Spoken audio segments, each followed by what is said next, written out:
Hi, everybody. My name is Kofi Kankam. I'm one of the co-founders of Admit Advantage. We are an admissions consulting company. Today, we are going to go through our second webinar of this series, What to Do Before You Hit Submit, Part 2. And this Part 2 is going to be focused on building your brand. Last time we spoke about really the decision to go to business school and the things you needed to do in order to sort of get everything lined up, how you should be thinking from a macro perspective about, setting forth your time and how you allocate your time for the duration of the year before you apply to business school. Today, we're sort of making the assumption that you've decided to go to business school, and this is really a discussion about what you should be doing during this period, sort of the summer period, the spring-summer period, to sort of build your brand and really polish up all your assets so that when you do apply, things are together. Okay, so that's the topic of today. Everyone here is on mute. I will basically lift the mute at the end of the session. There'll be plenty of time for questions if you have any. If you do have a pressing question, please type it in, and I will try to get to it during the course of the presentation, or I may just hold it to the end. Okay? Oops. Okay. So, as mentioned, just so you feel a little comfortable, you know what we're talking about, we are a company, Admit Advantage, that works with candidates all over the world, typically about 12 to 15 countries a year. And we work with applicants from them setting the initial application strategy all the way to them getting into school and trying to make decisions about what major to pursue, what sort of companies to pursue post-graduation, industries, et cetera, et cetera. Our process is going to be very structured. We think that there are so many qualified candidates applying to school that you really shouldn't leave anything to chance when you're applying, right? You have to sort of, go all out, whatever metaphor you want to use. You need to make sure that you've sort of used everything in your arsenal in order to get in, and the only way that comes out is if you've got a structured process to basically bring to bear, bring to the surface all your unique attributes and ways you can contribute. We're also known to be a company that spends a lot of time bringing in a lot of really strong consultants who are screened pretty heavily. So we're not just looking for people that are alumni of great schools. I mean, that's important, but we're really looking for people that represent a huge amount of diversity in terms of industries and careers that they've pursued prior to business school and after business school, as well as the number of schools that, the different types of schools they've attended.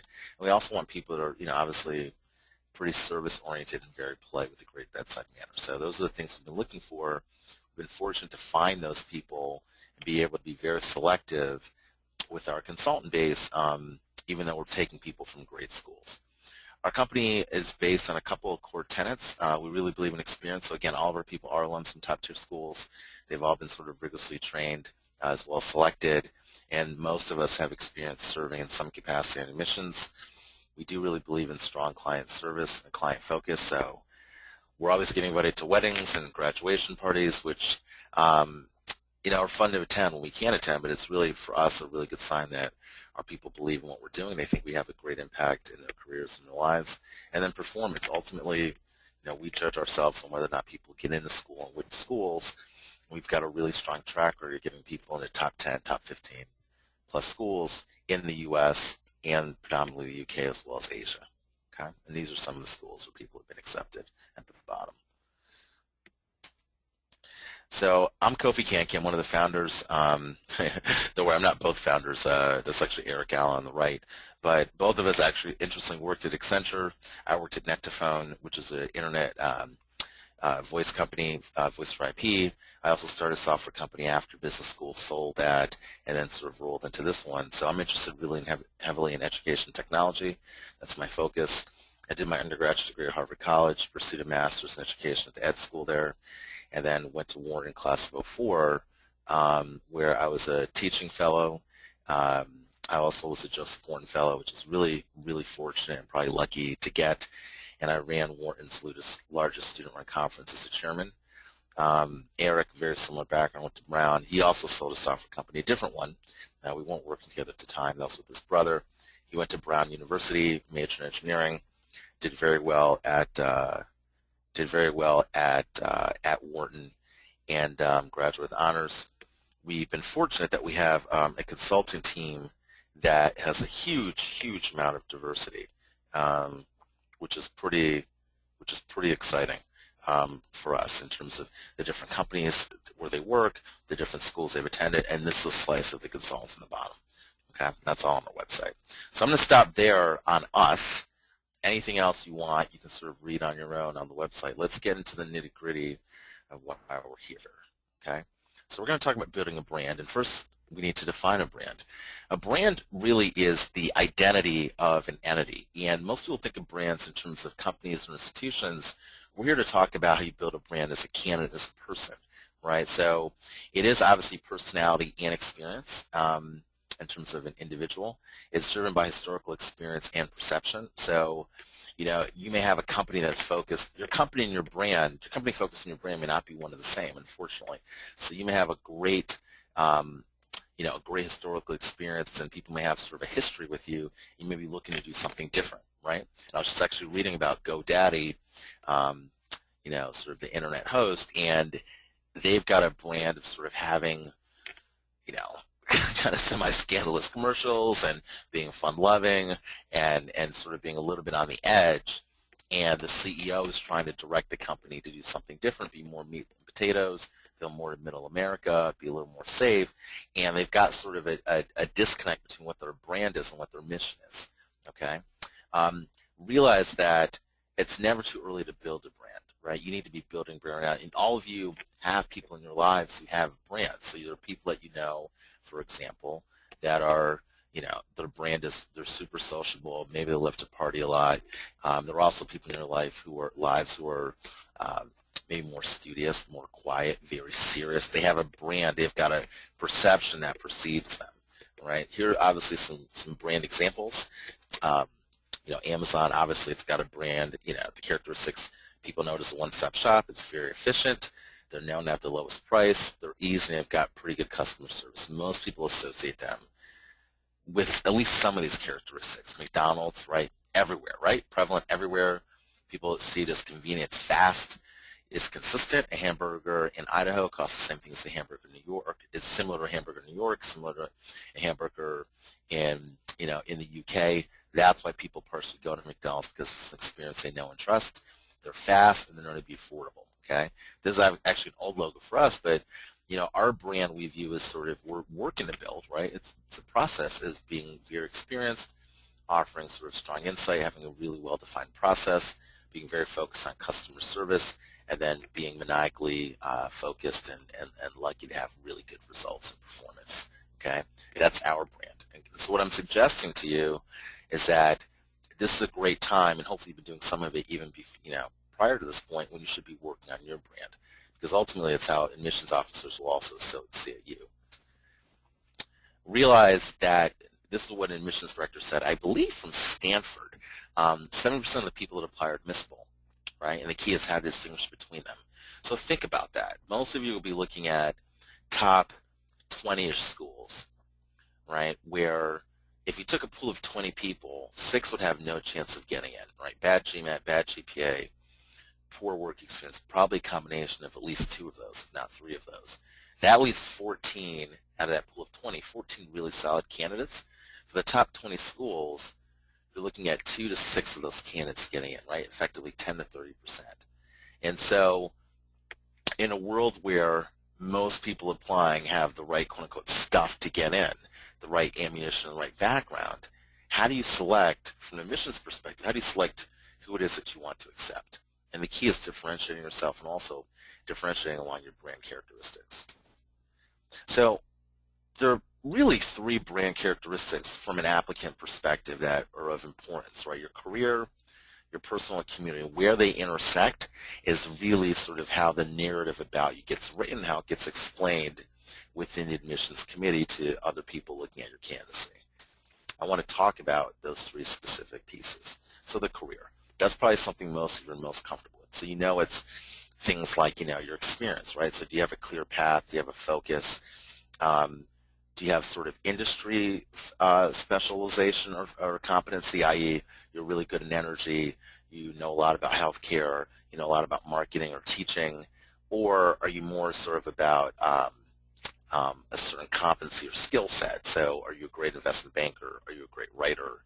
Are you someone that's really fantastic at research? Are you an operator? So you're sort of industry knowledge agnostic. You know, you can do a lot of different things, but you've got a strong sort of functional experience or functional competency versus having the opposite, where some of you have sort of strong industry functionality, but not strong sort of, you know, role functionality. You've got to sort of figure out where you are. It really behooves you to do that, right? Are the resume gaps? That's part of your brand too.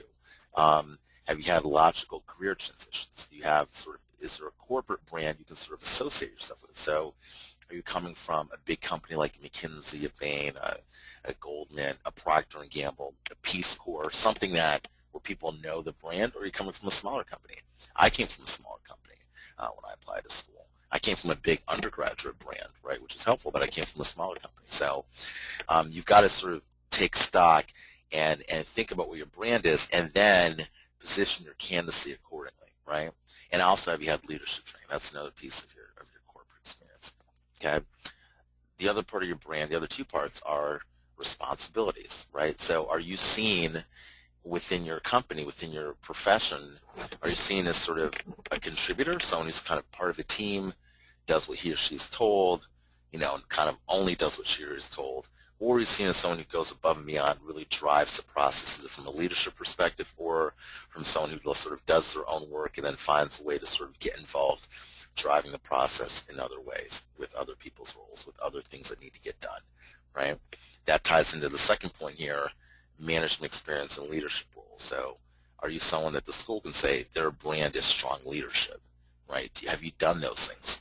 Like, maybe you haven't done it in your job per se, but have you found organizations to volunteer with where you've sort of got this strong management experience or leadership role to sort of define you in that capacity? And then have you also looked for stretch roles? So can the school admissions officer say, this is someone who goes above and beyond, who always tries to improve themselves, or are you someone who sort of plays it safe, only does what you know? That you can probably see from sort of the tone in my voice, it's not good to be the former or be the latter. You'd rather be more the former, someone who stretches, okay? The brand is also about excellence. So we meet people all the time who say, look, I've worked in my job for 4 years. That's good enough, right? Like, so I've got this job for 4 years. Am I good in terms of getting into school? And I always tell them, okay, what's your achievement history? What's your promotional history? How long have you been there in terms of making these achievements? Have you promoted 2 times in 5 years or 2 times in 2 years, right? Have you sort of done anything that tangibly has impacted the bottom line? The bottom line, by the way, if you're sort of, let's say you're working for Peace Corps, you're working for Teach for America, that can be a nonprofit bottom line. That might be a number of people you've impacted, number of kids you've taught, number of homes you've built, right? The way that you've sort of improved the per capita income in a particular part of the world. So do you have those things that show demonstrated excellence where business schools can see you as sort of having a career and not just a job, right? Because if you have a job, that basically probably means that you're not sort of dominating, versus a business school saying, you know what, this person has been successful in every job they've had, and we believe that they can get to our school, they're going to do well here, contribute, and they're going to be successful after they leave, and that's going to be really good for our school and for our corporate brand, right? Because schools are corporations too, to a certain extent. They have that kind of brand awareness and focus, which is part of the reason why all of you, and even me when I was applying, targeted certain schools. Personal, you know, so a lot of times people don't understand how this ties in to applying to school. Like, people don't get what they mean by a personal brand. Well, your brand is definitely these 3 areas, right? Academics, GMAT, and tangibles. So under academic, it's clearly things like your GPA and major, right? It's also focused on whether or not you have advanced degrees. Are you someone that's shown a desire to sort of better yourself academically? Now, keeping in mind, it's actually interesting, you've got to be careful that you're not seen as too much of an academic, because business schools don't really love that. This is not a PhD. This is sort of really applied knowledge for you to go out and work or build something.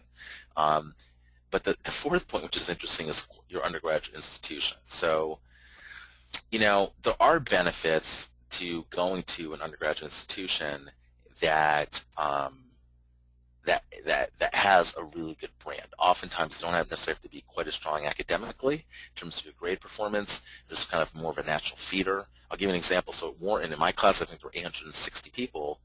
There were about 50 of us from Harvard College, right? Now, that's ridiculous in some respects. I mean, that's one school that's basically, 6.5% of the class approximately. Um, what that means for you, though, is that's obviously undergraduate is not anything you can control, but if you went to a school that doesn't have a great undergraduate sort of brand or name, how you did academically means more, like really indicating you were at the top of your class. That's something that you probably want to emphasize and sort of articulate as your brand, saying, look, I may have gone to a small school, but I kind of did as well as you could potentially do in that school, right? And so the background, that's just one factor, but it is, your academic background as a whole is very, very important for business school. And I will say that, I would add that, the closer you are to undergraduate, your sort of undergraduate graduation date, the more important your academic background is. The further away you get, the less importance academics have and the more importance your work has, right? Because that's sort of more relevant. School would have been further and further in the past and sort of less timely in terms of who you are right now as a person and as an employee or entrepreneur. Okay, your GMAT is really clearly about brand. Now, there are a number of people that don't do well in their GMAT and still get in. There are a number of people who've got really strong undergraduate academics and don't have great GMAT scores. And if you're coming from an institution that's not well known, you combine these two, right? If you're coming from one of these institutions, let's say you've got a really tight GPA, but your GMAT's terrible, people start to get worried. Is this person someone that can do the work? And that's not a great brand characteristic to have. This person is someone who can deliver in the clutch. This person is someone who can execute under pressure. This person is someone who can do the work, convincingly and still sort of be able to manage other things. Those are the brand characteristics you want associated with you, and those are kind of the strong brand attributes that come out of a really strong GMAT score. Okay. In addition to, this person can prepare and get ready, for sort of for an exam, right? So that's important. Intangibles, right? So overcoming adversity. A lot of you guys have stories, and women have stories in school, in undergraduate school, where there were roadblocks you had to come: running out of money, the death of a parent, dealing with the substance abuse problems. I mean, these are things that we've seen in our candidates. And that's definitely something that can be a great characteristics where people feel like, this person is someone who can deal with the fogginess, the vagaries, the difficult things that happen in life and kind of keep on trucking, pick themselves up and move on. Because obviously, whether it's in business school or professionally, if you haven't had those hardships, you will have them. We all have them as human beings. So that can be something that you build on to the point where you may want to write about one of those obstacles that you have to overcome. And maybe actually there may be a time when you make a decision to write about that and not a work accomplishment, because maybe you feel like that characteristic, that brand of sort of being someone who can overcome adversity, is something you really want to emphasize through Canvas in your application, right? Having interesting passion. So, and I'm from Cleveland, but the question of, can you pass the Cleveland airport test?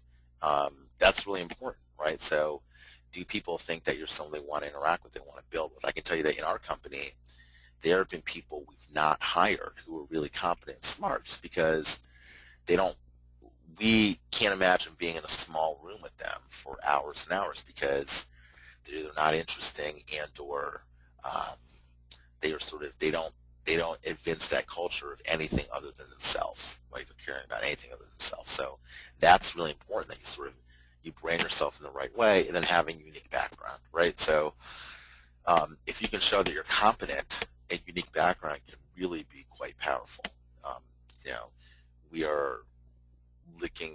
We're basically working with a candidate. I won't say too much now. We're working with a candidate whose family is in a major city, and they run a garment. They do garments, and this guy basically has been involved in this business, basically helping to sell clothes to basically major retail chains, right? And so that's kind of an interesting story. He's atypical. He's got a unique background, being a guy doing this as well, and that's something we're looking to figure out how we can build on. So those are the things that sort of comprise your personal brand. Those are some of the questions and areas that you need to think about in terms of how you package yourself, okay? Community. Now, this is something that's often overlooked, right? but it can be a huge differentiator, right? And it can also be something that allows you to get scholarships, fellowships, and really for most of you that are pretty young and applying to school, you don't have great leadership opportunities in your jobs because your jobs are hierarchical. And the people that are out of business school, the people that are many years out of business school, senior management, they typically have most of the leadership. And most of you, and I was in that position too when I worked at Accenture, we're kind of just doing the work that we're asked to do. Okay, but if you do something outside of your job, you volunteer, you take a leadership role, that can be amazing in terms of branding you as someone working on their leadership, as having certain skills, as being someone that can sort of lead other people. That's really important for success in business and success professionally. So look for those opportunities to build your brand in that capacity. Depth versus breadth. We get this question all the time. Should I do 6 activities, and sort of not be hyper involved in any one, or should I do 2? We always say basically do 2, really, for the most part, but nearly all the time, right?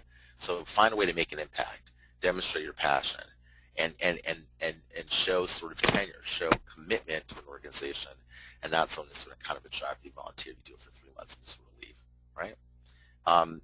The other thing is the brand allows you to basically, the community gives you an opportunity to sort of have a nice sinewy link between who you are as a person, your corporate life, and also sort of your values, right? So community can allow you to sort of connect your brand. If you can find a volunteer position aligned with your career interest, that can be an amazing thing. So I give this example. We had a guy.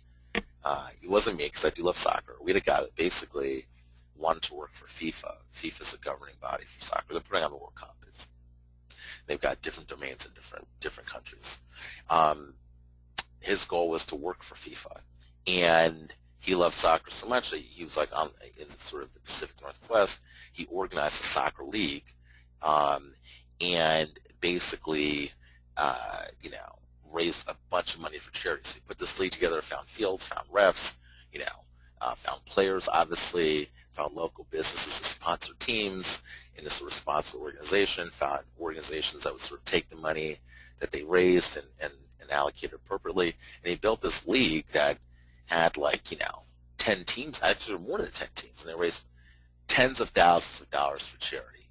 And that was a really good opportunity to sort of connect his passion for soccer, for organizing, for being a manager in the soccer arena to a volunteer event that he did. And obviously I was crying tears of joy that he was doing this as a candidate. I was very excited about this, and this is kind of it's the Nirvana case, right? That doesn't happen to everyone, but it is a good illustration of what you're trying to do, okay? And this is obviously a treasure position. That's kind of the same thing. Find ways where your volunteer and your community experience ties into your professional pursuit, and your brand will seem more authentic, that you really want to do something, especially if you're looking to switch jobs. All right? I'm going to sort of give a quick example. So it's funny, I was talking to Jennifer. Jennifer's way younger than me. We were speaking before about sort of New Kids on the Block. You guys don't know who they are, but and so they had a brand. People thought they'd be around forever, and now it's sort of they don't exist, right? Apologies to all the New Kids fans that are on the line. But that said, looking at an example like Coke. So Coke was a juggernaut, okay? Coke was like just kicking butt. They had sort of a new leadership come in, and that new leadership wanted to make their imprint. This is in the 80s. The new leadership wanted to make their imprint on Coke, right? So they wanted to shake things up a little bit. So they introduced new Coke in April 1985, and it was supposed to be sort of sweeter, better, updated, like a new hairstyle, and people went ballistic, right? Because Coke was this amazing brand. Coke was this thing that they had associated their childhood with. It was really connection in the community. It was something that people overseas felt could give them a slice of their home country, wherever the home country was. They felt like I can get a Coke and I feel like, settled. Literally, people were saying this.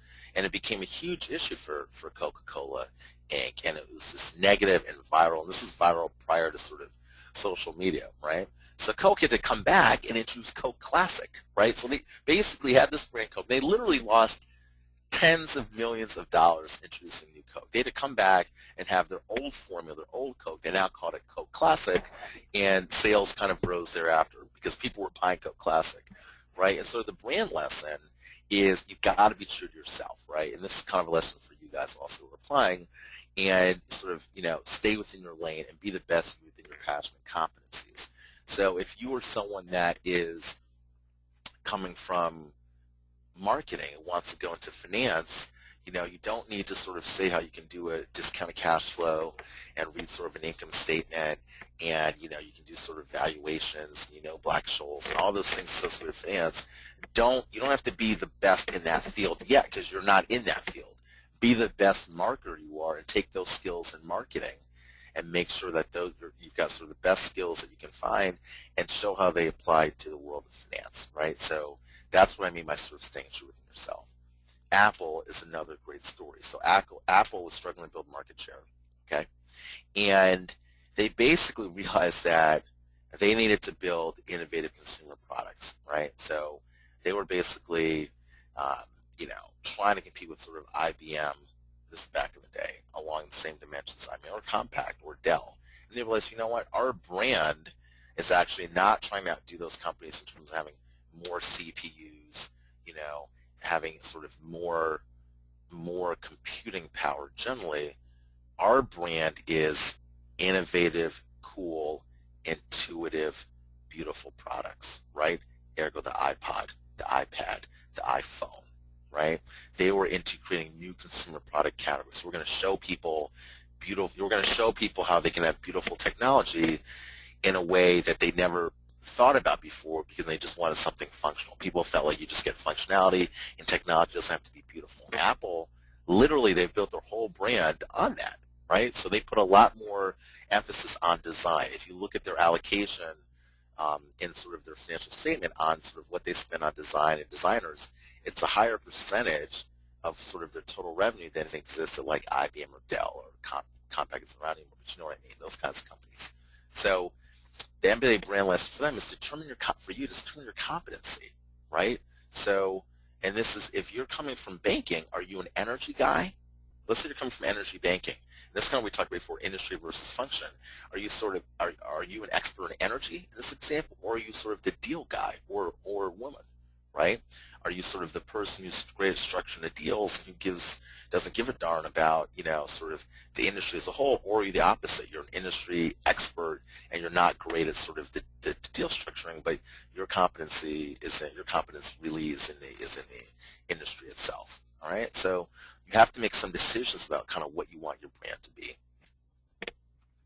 I'm not going to go into too much detail here. Actually, I'll do this one. So this is a candidate that basically we had worked with, and this candidate went to a Canadian university, obviously had a great GPA, really strong GMAT. So you could say, oh, it should be a shoo-in for these kinds of schools, but the reality is, again, 70% of people applying were qualified, right?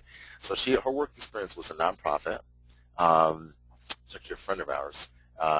She basically had done some stuff doing project management strategy for a nonprofit charter school organization in a major city.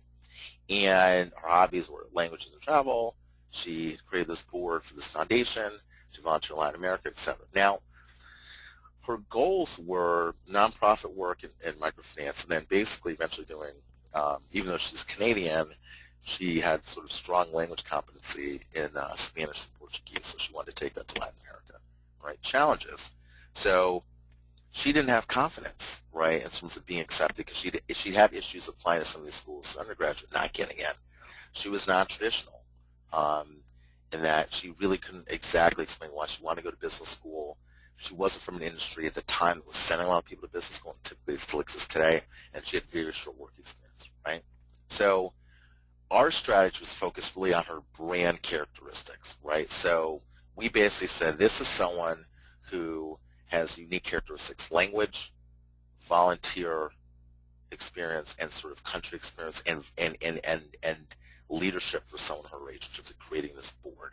Though literally our brand characteristics were, let's show her someone who volunteers a lot, someone who's got unusual leadership for her age group, someone who's got amazing sort of cultural and language proficiency in a way that you don't see from someone who's not from a specific country because she's Canadian. That was what we built our application around, right? And then we basically said, what kind of brand characteristics, what kind of job ties into these dominant brand themes. So she didn't necessarily have all this figured out. She knew she wanted to do this sort of nonprofit work. She didn't really know about this social ventures. But we said, look, you have to do something grand for the schools you're looking for. You have to have a big enough goal. Let's make something that's authentic. And this is kind of how we tied this into her brand. She ended up getting it to all the schools she applied to, and she recently graduated from Harvard Business School. All right. I am not going to go into this. We'll save this for a different webinar. Get to the questions. What I want to talk about, though, sort of in summary, is how you build your brand, right? So you got to manage your career. You have to sort of build and cultivate sponsors or advocates for you, recommenders, people that sort of are pulling for you. You have to look to take stretch roles in terms of basically seeming like you always want to do well, and put yourself in situations where you have to learn to adapt. You want to make sure that you're trying to have an impact in your career and your community, and really the main theme is be excellent at everything that you put your name on, right? Everything you allocate your time to. Those are things that will basically enhance your brand and allow you to sort of be part of these amazing brands. All right, we've got a lot of different things. I won't go into detail. Let's get to questions, but a lot of different offerings on our site, from a couple $100, $250 to a couple $1,000. That's all on our website, even more. I will highlight that there's some of you on the line that may have gotten denied from schools last year. Now you're trying to figure out what to do next. We do have a ding analysis package that may make sense for you. Some of you also may be looking to apply not this fall, but say fall 2015 or winter 2015. We have a pre-application package for you, which will help you figure out how to allocate your time now, such that everything's together, so when you apply, you've got your ducks in a row. Okay, and you also, for both of these, get a credit half back if you sort of purchase something else in our company. All right, we've got a lot of webinars coming up. We've got a summer webinar series. We're on Facebook, Twitter, our blog, which we never post to. I've been told I have to, or I'll be fired by my partner. And we also offer free consultations. So if you want a free consultation, you can use this information to sign up, sketch.me/advantage, or go to the Contact Us page on advantage.com, or email me. I mean, there are lots of things you can do. But the easiest really to go to sketch.me/advantage and pick a time with Derek or myself. All right? We are also offering a discount. Actually, we have a 10% discount, 1908 for 10%, 1908. All right? With that, let's get to questions if you have any, and we'll go from there. All right? So just type in your questions. No question's a bad question, and we'll keep you anonymous. And I will answer as many as I can if you have any.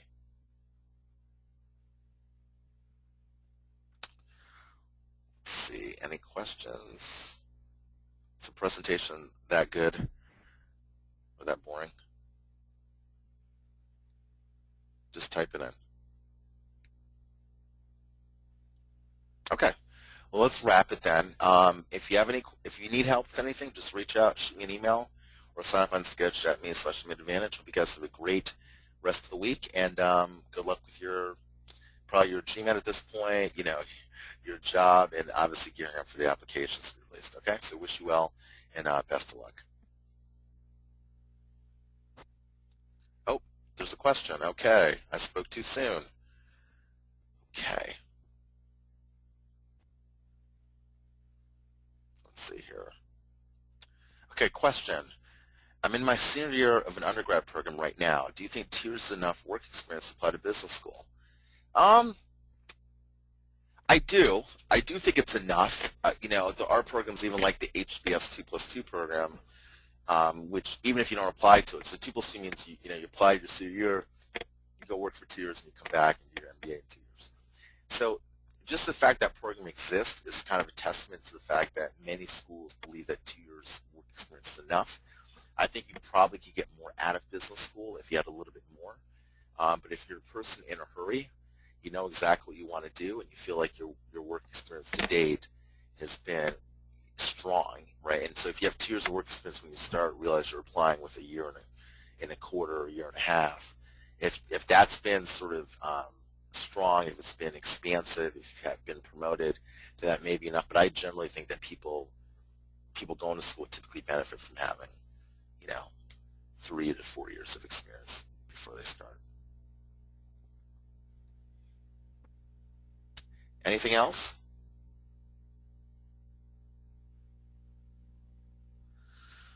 Okay, question. I've already taken the GMAT and scored a 740, so I really want to apply in 2 years. I think it's the same person. I applied to the HBS 2+2 program, got dinged, but I got accepted into the ISB program and IESE program. That's great. So, I mean, it sounds like you're in good shape. I assume that if you apply to the ISB and IESE, that you are going, right? So you wouldn't have applied unless you were sort of accepted. But I think that's great. So congrats on that. Okay. Question. I've got a poor GPA, 2.89. The thing is, I come from a university in Latin America where grades tend to be low. I'm in the top 10 of my class. Is there a way I can explain this fact? Yeah, you can explain that fact directly in your optional essay. If you're coming from a Latin American, if your transcript actually could show that you have a 2.9, but you're in the top 10% of your class. So get your hands on your transcript, take a look at it, see if it shows your class rank in the percentile, and then it's clearly something you can express in an optional essay. Maybe something you want one of your recommenders to mention, that you're in the top 10% of your class, and that they shouldn't take your GPA to be indicative that you're sort of somewhere in the middle, as a 2.9 might normally denote. I think that you'll be okay as long as you explain it.